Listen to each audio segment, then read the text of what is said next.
ఈ నేపథ్యంలో ఈరోజు కొన్ని ఆడియో మెసేజ్లు కూడా వాళ్ళ గ్రూప్స్లో సర్క్యులేట్ అవుతున్నాయి చూసాం. ఎవరైతే చర్చలకు ఆ రోజు వచ్చారో నాయకులు, అంగన్వాడీ వర్కర్స్ నాయకులు మాతో చర్చలు జరిపారు. వాళ్ళు ఆడియో మెసేజెస్ ఉంటే విన్నాం. అందులో ప్రధానంగా నాకు కనిపించింది రాజకీయ కోణం ఎక్కువ కనిపించింది. ఈ నాయకులు, అంగన్వాడీ వర్కర్స్ నాయకులు వాళ్ళు రాజకీయం చేస్తున్నారని నేను అనట్లేదు. కానీ వెనక ఉండి నడుపుతున్న వారు కానీ, ఏ యూనియన్లు అయితే ఉన్నాయో, ఏ పార్టీలకైతే అనుబంధం ఉన్నాయో ఆ పార్టీలు కానీ, అవి అయితే రాజకీయపరమైన అజెండాతోనే చేస్తున్నాయనేది ముందు నుంచి తెలిసినప్పటికీ ఈరోజు వీళ్ళ మెసేజ్లో అది బహిర్గతమైంది. దీని రిపర్కషన్స్, ఇవి ఎంతవరకు ఉంటాయనేది ఆలోచించడం కంటే, ఇంతమంది ఉన్నాం కదా, 1,00,000 మందిమి, మనం అనుకున్నది రాకపోతే ప్రభుత్వాన్ని అయినా దించేంతవరకు పోగలం అనే ధీమా బయట నుంచి ఆర్గనైజ్ చేస్తున్న నాయకులు లేదా పార్టీల నుంచి ఉందని వాళ్ళ మాటల్లోనే వ్యక్తమవుతుంది ఆడియో ఇది వింటే. ఎగ్జాక్ట్లీ మేము ఏదైతే భయపడుతూ వచ్చామో, వాళ్ళను హెచ్చరిస్తూ వచ్చామో అంగన్వాడీ ఉద్యోగులు, అదే ఫైనల్గా జరుగుతుంది. నేను చెప్పదలుచుకున్నది ఒకటే, మేము అంతకుముందు అడ్రస్ చేసిన ఏవైతే సాల్వ్ కాగలిగినవన్నీ చేసుకుంటూ వచ్చాము. ఏదైతే ఇమ్మీడియట్ ఈ టర్మ్లోనే ఇప్పుడు చేయడం కుదరదు కాబట్టి తర్వాత భవిష్యత్తులో దాని గురించి, ఇది ఎన్నికల సమయం, ఎన్నికలు వస్తున్నాయి, అయిపోయాక తర్వాత మాట్లాడదాం, దాని గురించి ఏదైనా సానుకూలంగా చేయడానికి ప్రయత్నం, యాజ్ ఆఫ్ నౌ అయితే చేయలేమని చెప్పారు. అది ఏదో బెదిరించడానికో, వాళ్ళు ఎట్లయితే సమ్మె అనేది బెదిరించడానికి మేము చేయట్లేదు అంటున్నారో, నిజంగా చేయట్లేదు కూడా అని ఇన్నాళ్ళు అనుకున్నాం. కానీ ఇప్పుడు చూస్తే అది కనిపిస్తుంది. అలాగే ఇటు ప్రభుత్వం వైపు నుంచి కూడా ఉన్న పరిస్థితిలో ఇంతకంటే ఇప్పుడు పెంచడం కుదరదు, నెక్స్ట్ ఖచ్చితంగా వచ్చే సంవత్సరం దాన్ని తప్పకుండా ఆలోచిస్తున్నప్పుడు అందులో కూడా అంత నిజాయితీ ఉంది. వాళ్ళ డిమాండ్లో ఎట్లయితే నిజాయితీ ఉందో, లేదా వాళ్ళు రాజకీయాలకు అతీతంగా తమ సమస్యను ప్రభుత్వానికి విన్నవించుకున్నారో, ఇటు ప్రభుత్వం వైపు నుంచి కూడా అదే నిజాయితీతో చెప్పారు. అది మేము రాజకీయం కోణంలో అది జరగకుండా చేయడం కోసం భ్రమలో పెట్టడానికి ఏదైనా మాట్లాడి ఉంటే డిఫరెంట్. కానీ ఆ రోజుకు ఈ రోజుకు అదే స్టాండ్. ఆ రోజు కూడా ఇదే చెప్పాం. ఇట్లే సమ్మె చేస్తూ ఎంతకాలం అని ఇది ఉంటారు ఒకటి. ఇంకో పక్క దీని మీద, ఈ ప్రోగ్రాం మీద, అంగన్వాడీ ప్రోగ్రాం మీద లక్షలాది మంది పిల్లలు, బాలింతలు, గర్భిణులు, మహిళలు డిపెండ్ అయి ఉన్నారు. కుటుంబాలు డిపెండ్ అయి ఉన్నాయి. వాళ్ళకిచ్చే ఫుడ్ కానీ, రేషన్ కానీ, రెగ్యులర్ సప్లైస్ కావాలి. మళ్ళీ మంత్ వచ్చింది, అది మొదలవుతుంది, దానికి అవసరమైన ఏర్పాట్లు జరగాలి. అంటే ఎక్కడో ఒక పాయింట్ దగ్గర గవర్నమెంట్ ప్రత్యామ్నాయ ఏర్పాట్లు చేసే ప్రయత్నం చేయడము, లేక మిమ్మల్ని మీకు నచ్చజెప్పి చేయించడము, ఏదో ఒకటి చేయాలి. ఆ నచ్చజెప్పే ప్రయత్నమే ఇంతకాలం జరుగుతూ వచ్చింది. రెండవది, ఇన్ని రోజులుగా చేస్తున్న, ఎవరో ఎక్కడైనా సొంతంగా వాళ్ళ అత్యుత్సాహంతో ఎక్కడైనా చేసిన రేరుగా జరిగినాయేమో కానీ ప్రభుత్వం వైపు నుంచి ఏదో హెరాస్ చేయడమో, బెదిరించడమో, ఇంకో చేసింది అయితే లేదు ఇంతవరకు. అది అందరూ గమనిస్తూనే ఉన్నారు. ఇదే గతంలో చంద్రబాబు నాయుడు గారు ప్రభుత్వంలో ఉన్నప్పుడు ఏం జరిగిందో అందరికి గుర్తుంది. ఆ అసహనంతో జగన్మోహన్ రెడ్డి గారి ప్రభుత్వం ఎప్పుడు లేదు. అంగన్వాడీ ఉద్యోగులను ప్రభుత్వంలో భాగంగానే చూస్తుందేమో. ప్రభుత్వం ఏదైతే చాలా ప్రెస్టీజియస్ దీని కింద పెట్టుకుందో, పేద కుటుంబాలకు, పేద మహిళలకు, గర్భిణులకు, బాలింతలకు, పిల్లలకు ప్రీ స్కూల్ యాక్టివిటీ, దానికి సంబంధించిన దాంట్లో కీలక పాత్ర పోషించే ఉద్యోగులుగా పరిగణిస్తున్నాం. దానికి తగిన ఏర్పాటు కూడా జరిగింది, అందరూ గమనించారు. ఈ ఒక్కటి చేయలేనిది ఎందుకు చేయలేమో కూడా చెప్పాం. భవిష్యత్తులో దాని గురించి ఆలోచిస్తాం, దయచేసి విరమించమని చెప్పాం. తర్వాత ఇప్పుడు కూడా మళ్ళీ అదే చెప్తున్నాం. కానీ ఈరోజు చూసిన మెసేజ్లో చూస్తే జైలుకైనా పోతాం, ఇంకా ఏదైనా చేస్తాం, కానీ దీన్ని అయితే మనం కొనసాగించాలి అని చెప్పడం. దీని వెనుక మనకు జాతీయ పార్టీల మద్దతు ఉంది, వేరే రాజకీయ పార్టీలు కూడా మద్దతు ఇస్తున్నాయి కాబట్టి బరి కావాల్సిన అవసరం లేదనడం. అలాగే లాయర్లు కూడా వచ్చారు, లీగల్ కూడా ఫైట్ చేస్తామనడం. ఇవి ఇవి ఇవి ఎక్కడికి తీసుకుపోవు. ఇంకా సమస్యను ప్రెసిపిటేట్ చేసి మీకు ఏదైతే ధీమా ఉందో దానివల్ల వీళ్ళు ఏదైతే ఇచ్చారో దాని మీద వాళ్ళు చేయగలిగింది కూడా ఏమీ లేదు. ప్రత్యామ్నాయ ఏర్పాట్లు అయితే జరుగుతాయి, జరక్క తప్పదు. ఎందుకనేది కూడా చెప్తున్నాం. ఎందుకంటే ఇది మీరు ఎవరైతే డెలివర్ చేయాల్సిన సర్వీసెస్ ఉన్నాయో అవి రిసీవ్ చేసుకోవాల్సినవి లక్షలాది కుటుంబాలు ఉన్నాయి. వాటిని గురించి ప్రభుత్వం పట్టించుకోవాలనే విషయం గమనించి ఈ రాజకీయ అజెండాకు బలి కావద్దు అని అందరికీ మరోసారి విజ్ఞప్తి చేద్దామని ముందుకొచ్చింది. ప్రభుత్వంలో భాగంగా ఉన్నారు, సేమ్ మున్సిపల్ ఉద్యోగులు కూడా అంతే. వాళ్లకు చెప్పాం, సాల్వ్ చేయగలిగినవి చేస్తాం. ఇప్పుడు చిన్న చిన్నవి ఉంటే చేస్తామంటున్నాం. వాళ్లకు తెలుసు, మున్సిపల్ ఉద్యోగులు కూడా తెలుసు. ఇవి ఇవి ఇవి ఎసెన్షియల్ సర్వీసెస్, ఇవి అత్యవసరమైనవి. ఎంటైర్ సివిక్ లైఫ్ను లేదా పేద కుటుంబాలను డిస్టర్బ్ చేసేవి. వాటిని ఎలాంటి భంగం కలిగినా ప్రభుత్వం బాధ్యత అవుతుంది. మీరు కూడా ప్రభుత్వంలో భాగం కాబట్టి అడగడం బాగుంది. అసలు ఆ సమ్మె పోకుండా కొన్ని పరిష్కారం అయ్యేది కూడా చాలా వరకు వీళ్ళు పరిష్కారం చేసినవి, సమ్మెకు పోనవసరం లేకుండానే చేసినవి, చేస్తున్నవి కూడా.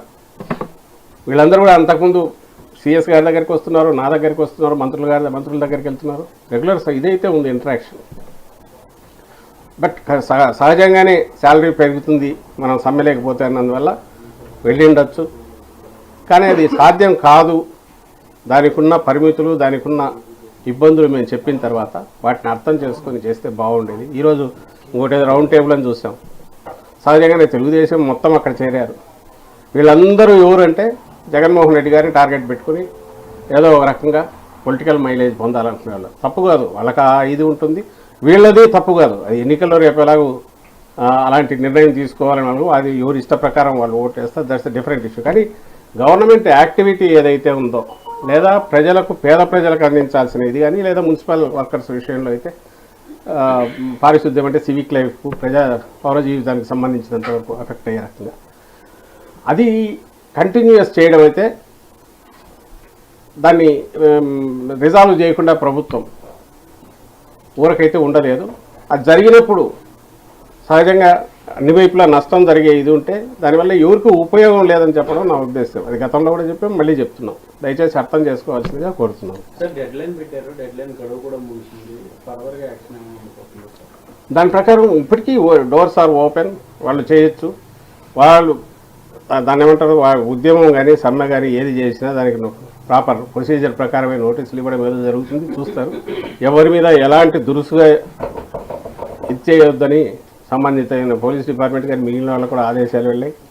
ఓన్లీ థింగ్ ఈజ్ ప్రత్యామ్నాయ ఏర్పాటు చేయకపోతే ఈ సప్లై ఏదైతే ఉందో చేయాల్సిన డిస్ట్రిబ్యూషన్ కానీ మిగిలినవి, అలాగే పిల్లలను చూసుకోవడం, వీటి యాక్టివిటీకి సంబంధించినంత వరకు ఇబ్బంది వస్తుంది. కాబట్టి ప్రత్యామ్నాయ ఏర్పాటు చేసేటప్పుడు ఎవరైనా అడ్డం వస్తే సహజంగానే దాని మీద ప్రభుత్వం చర్యలు తీసుకోవాల్సి ఉంటుంది.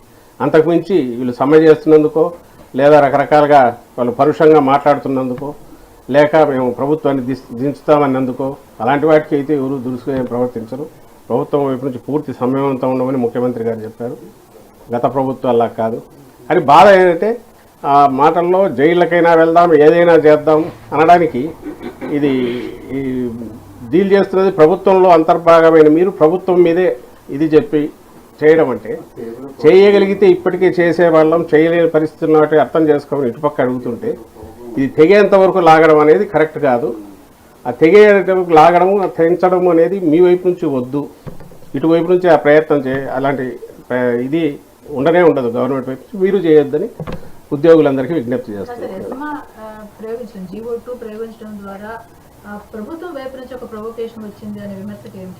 అది ఎసెన్షియల్ సర్వీసెస్ కాదమ్మా, ఎసెన్షియల్ సర్వీసెసే కదా. కాదని ఎట్లా అనుకుంటారు నాకు అర్థం కావట్లా. ఇది కానీ రేపు మున్సిపల్ దీని కానీ పెడితే అక్కడ కానీ ఇవి ఎసెన్షియల్ సర్వీసెసా కాదా? ఎసెన్షియల్ సర్వీస్ కాకుండా పెడితే అనుకోవచ్చు. కాదని మేము అనుకున్నామంటే కాదని అనుకోవడానికి ఎట్లా? దానికి ఉంది, ప్రొవిజన్ ఉంది కాబట్టి. అండ్ ఈరోజు ఈ లక్షలాది కుటుంబాలకు వీళ్ళకి చేరాల్సినవన్నీ చేరకుండా పోతే, ఆ పిల్లలకు అందాల్సినవన్నీ అందకుండా పోతే అది నష్టం ఎవరికి జరిగేది? నాట్ ఓన్లీ బడ్జెట్ ఇది కాదు, ఇప్పుడు వచ్చినవైనా సప్లై చేయకపోతే, మనం అనుకున్న ప్రభుత్వం అనుకున్నది చేయకపోతే, ఆ చేయాల్సిన అంగం ఏదైతే విభాగం ఏదో ఉందో అది పని చేయకపోతే, ఒక ఎసెన్షియల్ సర్వీసెస్ ఫెయిల్ అయినప్పుడు దానికి సంబంధించినంత వరకు ప్రభుత్వం దాని బట్టి మూవ్ కాక కుదరని పరిస్థితి ఉంటుంది కదా, దాన్ని ఎందుకు అర్థం చేసుకోరు అంటున్నారు. లేదు మీరు మన చంద్రబాబు నాయుడు గారు చెప్పమనండి, ఇది ఎసెన్షియల్ సర్వీస్ కాదు, వాళ్ళ ఉన్నన్నాళ్ళు రోడ్డు మీద ఉన్నామని చెప్పండి, మీరు ఓవేళ పెంచకపోయినా కూడా, అలాగే పిల్లలకు అందకపోయినా పర్లేదు, అలాగే ఆ పేద తల్లులకో గర్భిణులకో బాలింతలకో వాళ్ళకు ఈ గవర్నమెంట్ సపోర్ట్ అందకపోయినా పర్లేదు అని అంటారా? వాళ్ళు అనేది ఒకటే, అడిగింది ఇచ్చేసేయండి వాళ్ళు వెళ్తారు కదా అని అంటారు. పోనీ ఆయన ఏ రోజన్నా చంద్రబాబు నాయుడు ఆ రోజు ఇచ్చాడా? ఆయన ఎప్పుడు జగన్మోహన్ రెడ్డి గారు పాదయాత్రలో చెప్పిన తర్వాత అలాగే ఎన్నికల ముందు పెంచాడు. ఇటువైపు నుంచి ఏదైతే హామీ ఇచ్చామో జగన్మోహన్ రెడ్డి గారు రాగానే నెక్స్ట్ మంత్ దాన్ని తెలంగాణతో ఈక్వల్గా చేశాడు. తెలంగాణ దీనికి మించి పెంచారు. ఆ తర్వాత 2 ఏళ్లకు ఎప్పుడో తెలంగాణ ప్రభుత్వం మళ్ళీ పెంచింది. దానికి పెట్టుకుని అక్కడ పెంచారు కాబట్టి ఇక్కడ మాకు పెంచాలన్నారు. అవి ఇప్పుడున్న పరిస్థితిలో రాగానే ప్రామిస్ చేసింది ఇచ్చేసాం కాబట్టి నెక్స్ట్ చూస్తాము. ఇప్పటికీ బడ్జెటరీ ఇది కానీ మిగిలిన వాటికి కానీ అంత కుదరదు, ఎన్నికలు కూడా వస్తున్నాయని చెప్పాము. So with all due seriousness పరిశీలించి చేయగలిగినవన్నీ 62 ఏళ్ళకి కానీ మిగిలినవన్నీ చేస్తూ వచ్చాం. అలాగే రిటైర్మెంట్ టైంలో సుప్రీంకోర్టు డైరెక్షన్ ఇచ్చింది, అంటే గైడ్ లైన్స్ వచ్చేంత వరకు పెంచుతామన్నాం. ఇవన్నీ జరుగుతున్నాయి. ఇది ఒక్కదాని దగ్గరే అవుతుంది. అది కూడా అన్యాయంగా అడిగినారు మేము ఆ రోజుల్లో, ఇప్పుడు చెప్పట్లే. బట్ ఇటువైపు నుంచి దాన్ని పెంచలేని పరిస్థితి ఉంది, దాన్ని అర్థం చేసుకోండి అని చెప్పాము. దాన్ని అది మేమేదైనా కమ్యూనికేట్ చేయడంలో ఇదే ఉన్నా, ఈ డిలే జరుగుతున్న నాళ్ళు ఇన్నాళ్ళు వాళ్ళు సమ్మె చేస్తున్నా, ఎలాంటి కఠిన చర్యలు కానీ అవి లేనప్పుడు దాన్నైనా పాజిటివ్ స్పిరిట్తో చూసి ఇప్పటికే వచ్చిండాల్సింది. లేదు ఇప్పుడు ఒక ఎక్కడో ఒక చోట ఒక కట్ ఆఫ్ ఇది వస్తుంది, అది వచ్చింది కాబట్టి ఎస్మా దీని కిందికి తీసుకొచ్చి ఎసెన్షియల్ సర్వీసెస్ కిందికి తెచ్చి నోటీసులు ఇవ్వడం జరుగుతుంది, మొదలవుతుంది, ఆ ప్రాసెస్ ఉంటుంది. ఇప్పటికైనా సమయం మించిపోయింది లేదు. అది రిక్వెస్ట్ చేద్దామని మీ ద్వారా మీడియా ద్వారా రిక్వెస్ట్ చేద్దామని వచ్చాం. దాన్ని దయచేసి అర్థం చేసుకొని వాళ్ళు కానీ అలాగే మున్సిపల్ వర్కర్స్ కూడా చేయగలిగినంత చేశాం. పట్టుదలకు పోకుండా ఇంకా చిన్నవి ఏమైనా ఉంటే వేరే పరిశీలించవచ్చు, that's not a different issue. కానీ సాలరీ పెంచడం అనేది ఇప్పట్లో కుదరదనేది దయతో అర్థం చేసుకొని సమ్మె విరమించాల్సిందిగా కోరాను. మున్సిపల్ ఇప్పటికైతే ఏం లేదు, చర్చలు జరుగుతున్నాయి, రిజాల్వ్ అవుతుందని అనుకుంటున్నాం. నిన్న మళ్ళీ కూర్చున్నాం. అంగన్వాడీ దీనికి సంబంధించి కూడా వాళ్ళు ఈరోజు మళ్ళీ వచ్చినట్టున్నారు సిఎస్ గారు, అది కూడా రిజాల్వ్ అవుతుందేమో అని ఆశ ఉంది. బట్ ఈలోగా ఈరోజు వాళ్ళ స్టేట్మెంట్లు కానీ పొలిటికల్ పార్టీస్ దాన్ని ఒక స్టాండ్ తీసుకోవడం కానీ, అలాగే మొన్నటి వరకు 19 వరకు అధికారంలో తెలుగుదేశం పార్టీ కూడా ఒక పొలిటికల్ స్టాండ్ తీసుకొని రావడం కానీ, అలాగే వీళ్ళ దాంట్లో కూడా ప్రభుత్వాన్ని దించేయగలమనే ఇది కూడా మాకు ధీమా ఇచ్చారు ఆ పార్టీలు అంటుంటే, అది ఎక్స్ట్రీమ్ పొజిషన్ అలాంటివి తీసుకోవడం ఉద్యోగులుగా ఉన్నవాళ్ళు. అది నిజంగా కరెక్ట్ కూడా కాదు. అండ్ ప్రయత్నం ఎవరైనా చేయొచ్చు, ప్రతి ఓటు దించడానికి వేయచ్చు లేదా నిలపడానికి వేయచ్చు. కానీ మేము 1,00,000 మంది ఉన్నాం కాబట్టి మేము కలిసి ఇచ్చేయగలమంటే, ఇది 5 కోట్ల మంది ఉండే రాష్ట్రం. వాళ్ళు ఏదో ఆవేశంగానో ఇంకోదానికో రెచ్చగొట్టే రకంగానో పొలిటికల్ పార్టీలు చేస్తే ఆ ఉచ్చులో పడొద్దు, వాటికి బలిపశువులు కావద్దు అనేది మా విజ్ఞప్తి. అంగన్వాడీని వాళ్ళు కనుక అదే రకంగా ముందుకు వెళ్తే ఎస్మా ఉన్న నేపథ్యంలో వాళ్ళకి నోటీసులు ఇచ్చి విధుల నుంచి తొలగించే అవకాశం ఉంటుంది. ప్రత్యామ్నాయ ఏర్పాట్లు అన్నప్పుడు ప్రత్యామ్నాయ ఏర్పాట్లు జరుగుతూ వస్తుంటాయి. అవి జరిగినప్పుడు ఏ రూపంలో జరుగుతాయని అన్నిటికీ అది వాళ్లకు తెలుసు, మిగిలిన వాళ్ళకు తెలుసు ఏ రకంగా ఉంటుంది. ఏదైతే ఎంతకాలం అయితే దాన్ని చూస్తూ వచ్చామో అయిన తర్వాత నెక్స్ట్ స్టెప్ పోక తప్పదు. అవి ఎట్లా ఉంటుంది అనేది వాళ్ళకి నోటీసులు పోయినప్పుడు నోటీసుల్లో తెలుస్తుంది. ఆల్రెడీ వద్దని చెప్తున్నారు, వాళ్ళు కంటిన్యూ చేసినప్పుడు అంటే అది ఏం చెప్పినా ఏదో హెచ్చరికలాగానో భయపెట్టినట్టు బెదరగొట్టినట్టు ఉంటుంది. కాబట్టి నేను దానిలో మాటలు తోలిపోవడం, ఒక్కసారి అది నడవడం ఆగకూడదు. ఇంతకాలం సఫర్ అయింది, ఆ సిస్టమ్ ఆగకూడదు. ఇప్పుడైనా దాన్ని మళ్ళీ గాడిలో పెట్టాలి అనుకున్నప్పుడు అది వీళ్ళన్నా చేయాలి, ఆల్టర్నేటివ్ అరేంజ్మెంట్స్ అన్నా చేయాలి. వాళ్ళని చేయమంటున్నాం, చేయనప్పుడు ఆల్టర్నేటివ్ అరేంజ్మెంట్స్ చేస్తున్నప్పుడు అది ఖచ్చితంగా that will lead to heart burn, కొంచెం ఇబ్బంది అవుతుంది, అందరికీ ఇది అవుతుంది. ఆ పరిస్థితి వద్దు. ఇటు వద్దు అటు వద్దు, తెచ్చుకోని అవసరం లేదనేది మా ఫైనల్ రిక్వెస్ట్ చేస్తున్నాం. థర్డ్ సంబంధించి ఏది అసెంబ్లీ నియోజకవర్గం, లోక్సభ నియోజకవర్గం థర్డ్. అవునా, వస్తుందమ్మా తొందరగా చెప్తా, మీకు ముందే చెప్పే ఇష్యూ చేస్తాం. ముందే ఫస్టే చెప్పాము, ఎన్ని అవసరమైతే అన్నీ ఉంటాయి. అది థర్డ్ ఏనా ఫోర్తా ఎక్కడో చోట అయితే అవుతుంది. ఒకటి గమనించమని మేము రిక్వెస్ట్ చేస్తున్నాం ఏంటంటే, ఈ మధ్య ఆయన చంద్రబాబు నాయుడు ఎక్కడ పోయినా కూడా ఏదో ఈ చెత్త తీసుకుపోయి అక్కడ పెడితే ఇది అవుతారా, ఇంకా అదేమంటారు చలన ఇక్కడ పోతే ఊరు పెడతాను ఓ కామెంట్ చేస్తున్నారు ఆయన చేసి. కానీ అసలు ఇంతకుముందు కూడా క్వశ్చన్ వేసాం, ఆయన ఎన్ని మార్పులు చేశాడు మీ అందరికీ తెలుసు, అందరికీ తెలుసు. ఆయన నోరో ఏదో మరి అర్థం కాదు, కానీ ఆయన ఏం మాట్లాడుతున్నాడో ఆయనకు తెలుసో తెలియదో, లేదా ఆయన కానీ ఆయన చూసి ఆయన కొడుకో లేదంటే ఆ పార్టీ నాయకులు, ఆయన వచ్చిందే తన దీని నుంచి నేటివ్ కాన్స్టిట్యున్సీ నుంచి ఇంకో కాన్స్టిట్యున్సీకి పోయినాడు. తన కొడుకు వచ్చి ఇక్కడ మంగళగిరిలో సంబంధమే లేని మంగళగిరిలో పోటీలో దిగారు. ఇంకా గంటా శ్రీనివాసరావు ఆయన అయితే ఎన్ని కాన్స్టిట్యున్సీలు మారారు. అలాగే ఐ థింక్ లాస్ట్ ఎలక్షన్స్లో కూడా ఆమె పాయకరావుపేట నుంచి ఆమెను తెచ్చి కొవ్వూరు పెట్టేట్టున్నారు. ఐ థింక్ జవహర్ ఆయన తెచ్చి ఇక్కడ తిరువూరు పెట్టేట్టున్నారు. ఇంకా చెప్పుకుంటూ పోతే చాలా ఉంటాయి. అల్టిమేట్ నువ్వు చేయలేని పని మేమేమో కాన్ఫిడెన్స్తో వెల్ ఇన్ అడ్వాన్స్ చేంజెస్ ఏమైనా ఉంటే చేసుకుంటూ పోతున్నాం సైంటిఫిక్ స్టడీతో. జగన్మోహన్ రెడ్డి గారు ఈ పని చేస్తున్నారు. నీకేమో అసలు క్యాండిడేట్లే లేదు. 175 అన్నట్టు నువ్వు ఆలోచించాల్సిన అవసరం వచ్చింది చంద్రబాబు నాయుడు గారు. లేదు, ఉన్న వాటిలో మళ్ళీ ఏంటంటే జనసేనకి ఎన్ని ఇస్తారో తెలియదు. ఆ నంబర్ చెప్పాలంటే మళ్ళీ అది భయం, అది చెప్తే ఎలాంటి రియాక్షన్ వస్తుందో అది. సో ఆ గందరగోళంలో కొట్టుకుంటున్నా. ఇటుపక్క నిబ్బరంగా కాన్ఫిడెన్స్తో మేము అడుగులు వేస్తుంటే జగన్మోహన్ రెడ్డి గారు ఇంకా తట్టుకోలేక ఏదో కామెంట్ చేయాలి. కాబట్టి మీరు అడుగుతారు, ఏం సార్ వాళ్ళంతా రెడీ అవుతున్నారు, మీరు ఎలక్షన్ల దగ్గరికి వచ్చినా మీరేం చేయలేకపోతున్నారు, మీరు అడుగుతారు కాబట్టి మీడియాను దాన్ని ముందే ప్రియంప్ట్ చేయడానికి ఆయనే ఇలాంటి అవాకులు జవాకులు ఆయన వెళ్తున్నారు వరుస పెట్టేసి. What we are doing is perfectly correct and any రాజకీయ పార్టీ ఏదో చేస్తున్నది. సో అందులో మేము ఇన్ అడ్వాన్స్ చేస్తున్నాము. సో దట్ డస్ట్ సెటిల్ అయ్యి ఎవ్రీథింగ్ నార్మల్ వస్తుంది, మా టీం పర్ఫెక్ట్గా ఉంటుంది, మా కాన్ఫిడెన్స్. అది ఆయన ఎందుకు చేయలేకపోతున్నాడో ఆయన చెప్పాలా చంద్రబాబు నాయుడు గారు. సో ఆయనకు చేత కావట్లా. రెండవది లేరు, ఉన్న వాళ్ళు ఆల్రెడీ మొదలు పెడుతున్నారు. నిన్న మొన్న ఇక్కడ విజయవాడలో జరిగినట్టుంది, నిన్న ఎక్కడో బద్వేల్లో లాస్ట్ టైం కంటెస్ట్ చేసిన స్టేట్మెంట్ ఇచ్చాను. అవి చూసుకొని మేము వాటి గురించి మాట్లాడట్లా, ఎందుకంటే సహజంగానే ఉంటాయి ఏ పార్టీలో. మేమేమో వీళ్ళు చంద్రబాబు నాయుడు కానీ ఆ పార్టీ కానీ ఆ ఎల్లో మీడియా కానీ మా దగ్గర ఎవరైనా కొంచెం ఇది అయిపోతే మొత్తం కంప్లీట్ కేయాస్ వచ్చినట్టు, వైఎస్ఆర్సీపీ ఏదో అయిపోయినట్టు వాళ్ళు ప్రచారం చేసి సంబరపడిపోతున్నారు. కానీ ultimately you have already failed, అంత earlier you failed the state Chandrababu Naidu, and now also as a party కూడా వాళ్ళు ఫెయిల్ అయ్యారు.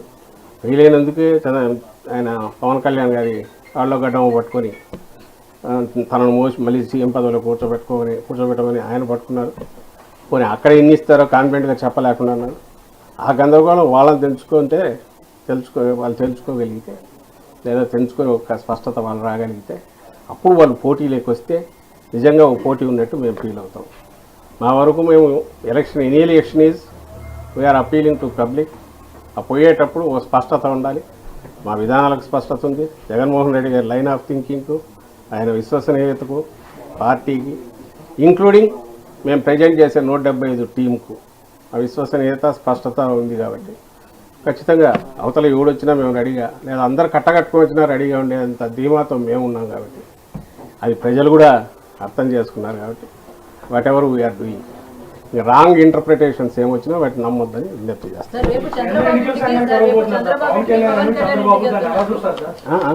ఎన్నికల సంఘాన్ని చంద్రబాబు పవన్ కళ్యాణ్ కలబోతున్నారు. ఇప్పటికే అపాయింట్మెంట్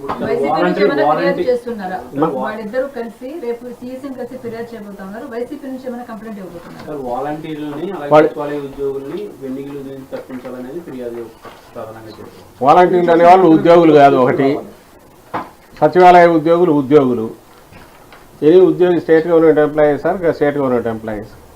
వాళ్ళు వచ్చేసి దాని గురించి వీళ్ళ తలకాయలో ఏదో ఉంది, దాన్ని పెట్టేసి అది ఈసీకో లేక రాజ్యాంగానికో వాళ్ళు ఆపాదించో వాళ్ళు ఏదో స్టేట్మెంట్లు ఇస్తే దానివల్ల ఏం ఉపయోగం ఏముంది. వాలంటీర్లు ఉద్యోగులు అయితే కదా. అండ్ వాలంటీర్లు ఉద్యోగులు కానప్పుడు ఎన్నికల డ్యూటీలు ఎందుకు పాల్గొంటారు? ఎన్నికల డ్యూటీలో పాల్గొనరు. ఎన్నికల్లో ప్రజాస్వామ్యంలో ఎన్నికలు ఏంటంటే వాళ్ళు పౌరులుగా మామూలు పౌరులుగా వాళ్ళ అభిప్రాయాలకు అనుగుణంగా పనిచేస్తారు. అంటే వాలంటీర్ అనే పదంలో మాట్లాడి ఉన్నప్పుడు దాని మీద వీళ్ళు అనడం ఏంటి, వాళ్ళు ఏదో మేము వాడుకుంటున్నాం అనడం ఏంటి, దానికి ఏమైనా అర్థం లేనిది. దాన్ని తీసుకెళ్ళి ఈసీకి పెడితే పాపం వాళ్ళు ఏం చేస్తారు, ఎలక్షన్ కమిషన్ నుంచి పెడితే. So that is entirely there. అంటే నేను కూడా రాంగ్ ఇది ఇవ్వడానికి ట్రై చేస్తున్నాను అనుకుంటున్నాను. ఇప్పుడు కాదు, 4-5 నెలల నుంచి మొదలు పెట్టారు. ఎలాగో పుట్టి మునిగిందని తెలుసు. రేపు ఎన్నికల్లో ఇంకా ఆ అకౌంట్ ఓపెన్ అవుతుందో లేదో కూడా డౌట్ వాళ్ళకు. 23 కూడా వచ్చే ఛాన్స్ లేదు. సో ఇప్పుడు నుంచి ఒక గ్రౌండ్ ప్రిపేర్ చేసుకుంటున్నారు. నిజంగా చేస్తున్నది వాళ్ళు, మేము ఆధారాలతో సహా చూపించాం. ఏదో myparty.com ఏదో పెట్టుకున్నారు, దాంట్లో అంతా ఎక్కించుకుంటున్నారు, పర్సనల్ డేటా కలెక్ట్ చేస్తున్నారు.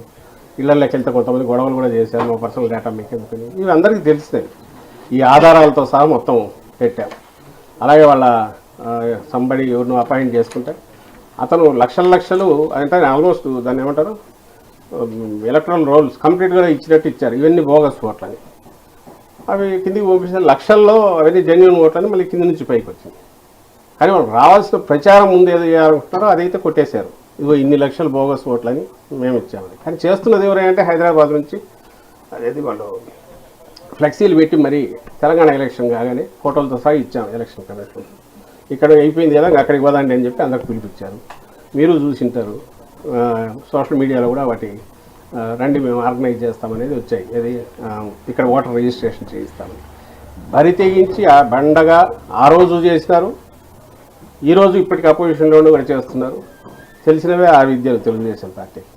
కానీ కంప్లైంట్లు మాత్రం మొత్తం మా మీద పెట్టి అక్కడి నుంచి ఇక్కడ వదలేసిన నుంచి కట్టలు ఇస్తున్నారు. ఎందుకంటే నేను అనుకోవడం అయితే ఈ రేపు పోయిన తర్వాత ఎందుకు పోయినారంటే అది అంతకుముందు ఈవీఎంల మీద పడినాడు. ఒకసారి ఓడిపోతే ఈవీఎంల మీద, ఓటర్ లిస్ట్ మీద ఇవి చూపించి మేమంతా చేసి ఇది చేసినామని చెప్పడానికి ఒక సాకు కోసం ఇదంతా చేస్తున్నారని మేము అనుకుంటాం.